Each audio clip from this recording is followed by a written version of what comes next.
Four integrated systems in സെൻസിയിൽ research പ്രൊഫസറായിട്ട് അദ്ദേഹം വർക്ക് ചെയ്യുന്നുണ്ട്.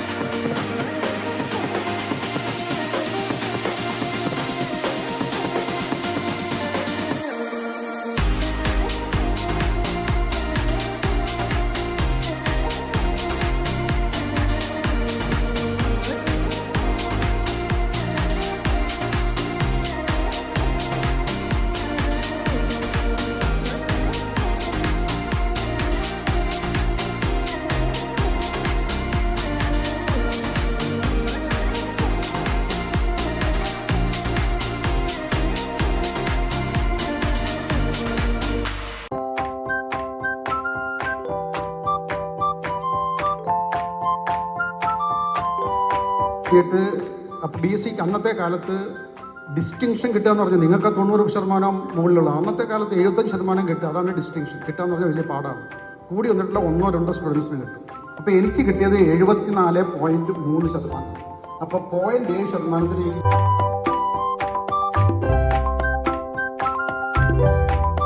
അത് എനിക്ക് ഈ പോളിൽ കിട്ടുന്നത് ശരിയല്ല. കാരണം ഞാൻ MBBS അങ്ങനെ എനിക്ക് അഡ്മിഷൻ കിട്ടുന്നു. ഞാൻ സെൻറ്റ് ജോൺസിൽ പിന്നെ അവരെ 110 പേരാണ്, 60 സീറ്റുണ്ടെന്ന് തോന്നുന്നു. 60 സീറ്റിലേക്ക് 110 പേരെ അവർ ഇൻ്റർവ്യൂവിന് ഷോർട്ട് ലിസ്റ്റ് ചെയ്യും. എന്നിട്ട് ബാംഗ്ലൂരിൽ പോയിട്ട് ഒരു ആഴ്ചത്തെ ഇൻ്റർവ്യൂ ആണ്, ഡിസ്കഷൻസ്, അങ്ങനെ ഭയങ്കര ബഹളമാണ്. അപ്പോൾ നമ്മൾ മലയാളം മീഡിയത്തിൽ പഠിച്ചുകൊണ്ട് ഇംഗ്ലീഷിലൊന്നും പറഞ്ഞു ഒപ്പിക്കാൻ തന്നെ വലിയ പാടാണ്. എന്നിട്ട് നമ്മൾ ഡിബേറ്റ് ചെയ്ത് നമ്മൾ വലിയ മിടുക്കനാണെന്ന് കാണിച്ചു കഴിഞ്ഞാൽ അവസാനം ഈ 110 പേരിൽ 50 പേര് വീട്ടിലേക്ക് തിരിച്ചു പോകും, 60 പേർക്ക് അവിടെ അഡ്മിഷൻ കിട്ടും. ഇങ്ങനെയാണ് അവിടുത്തെ സ്ഥിതി. അപ്പോൾ ഈ ഒരാഴ്ചയും കഴിഞ്ഞിട്ട് നമ്മൾ നോക്കിക്കഴിയുമ്പം ലിസ്റ്റിൽ നമ്മുടെ പേരില്ല. അപ്പോൾ തിരിച്ച് വീട്ടിൽ പെട്ടിയും കിടക്കൊക്കെ വന്ന് വീട്ടിലിരിക്കുകയാണ്. എന്നിട്ട് ഞാൻ പാരലൽ കോളേജിൽ പഠിച്ചുകൊണ്ടിരിക്കുമ്പോൾ ഇതാ ഒരു ടെലഗ്രാം വരുന്നു, selected four MBBS report within 24 hours. അപ്പോഴത്തേക്ക് ഞാൻ പോയിട്ട് കുറേ മിഠായിയൊക്കെ വാങ്ങി എൻ്റെ സ്റ്റുഡൻസിനൊക്കെ കൊടുത്തു. എന്നിട്ട് പിന്നെ വിചാരിക്കുന്നത് അപ്പോൾ 3000 രൂപയാണ് അന്നത്തെ ഫീസ്. അപ്പോൾ ഈ 3000 രൂപ നമ്മൾ പിരിച്ചൊക്കെ എടുത്തിട്ടാണ് പോയത്. ഫാദറിനോട് ചെന്ന് അപ്പം തന്നെ സ്കൂളൊക്കെ വിട്ട് വീട്ടിൽ ചെന്നു. ഫാദറിനോട് ചോദിച്ചു പറഞ്ഞു, എടാ എൻ്റെ അടുത്ത് ഒരു 1000 രൂപയുണ്ട്, ബാക്കി നമ്മൾ കടമെടുത്തായിരുന്നു, 2000 രൂപ നമ്മൾ തിരിച്ചു കൊടുത്തു, ഇനി എന്താ ചെയ്യാം? അപ്പോൾ എന്നോട് പറഞ്ഞു, നിങ്ങൾക്ക് അച്ഛന്മാരെയൊക്കെ പരിചയം. അപ്പം ഞാനിത് ഇവിടെ ഒരു മിഷൻ ലീഗ് എന്ന് പറഞ്ഞൊരു ഓർഗനൈസേഷൻ, അതിൻ്റെ മേഖലാ പ്രസിഡൻ്റാണ്. അപ്പം അച്ഛന്മാരുമായിട്ടൊക്കെ നല്ല കണക്ഷനാണ്. അപ്പോൾ അന്ന് വന്നിട്ട് ഇവിടുത്തെ ഇപ്പോൾ റിട്ടയേർഡ് ആയിട്ടുള്ള ഒരു ഞങ്ങളക്കാട്ട് അച്ഛനെ പോയി കണ്ടു. പുള്ളി അന്ന് ഒരു സാധാരണ അന്നത്തെ മിഷൻ ലീഗിൻ്റെ രൂപത ഡയറക്ടർ. പുള്ളിയെ പോയി കണ്ടു.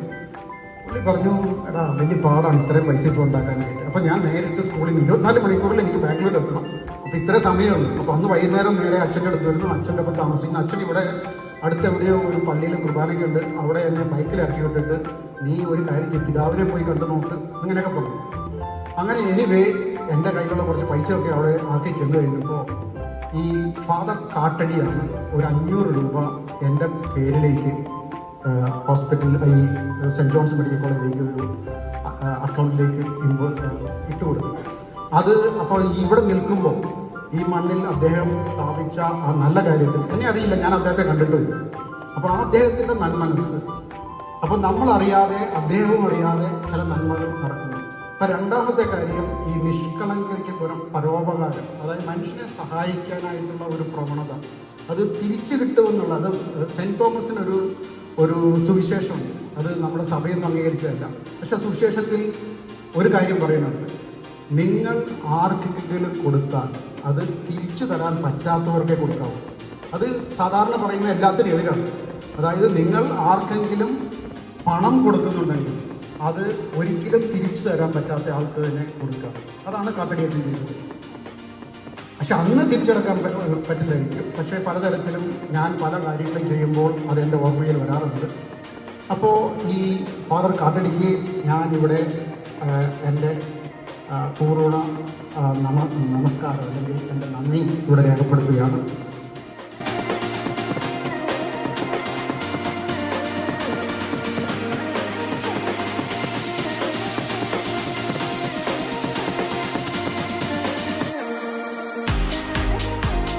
നോക്കുകയാണെങ്കിൽ 90 95% ആളുകൾ ഭയങ്കര സ്ട്രെസ്ഡാണ്. പ്രത്യേകിച്ച് ഒരു എക്സാം സീസണൊക്കെ ആയിട്ടുണ്ടെങ്കിൽ ആർക്കും ഉറക്കം പോലും ഉണ്ടാവുന്നില്ല.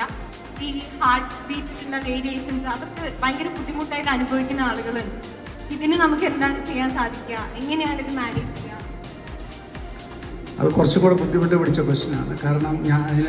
കാരണം പ്രത്യേകിച്ച് പെൺകുട്ടികൾ ഇവിടെ ഇരിക്കുന്നതിൽ ഒരു ഐ തിങ്ക് 65% പെൺകുട്ടികളാണെന്നാണ് എനിക്ക് തോന്നുന്നത്. അത് ഒന്ന് ഹോർമോണൽ എഫക്ട്സ് ആണ്. അതായത് നമ്മൾ ഒരു സ്ട്രെസ്സിനോട് എങ്ങനെ പ്രതികരിക്കും എന്നുള്ളത് നമ്മുടെ ജീവിതം മുഴുവൻ ഹോർമോണലാണ്. നമ്മൾക്ക് അറിയാത്തതുകൊണ്ടാണ്, നമ്മൾ ഇത് മനസ്സിലാക്കുന്നില്ലാത്തതുകൊണ്ടാണ്, നമ്മൾ എന്താണെന്ന് പോലും നമുക്ക് അറിഞ്ഞു. ഇതൊക്കെ ഫിലോസഫിക്കലാണ്.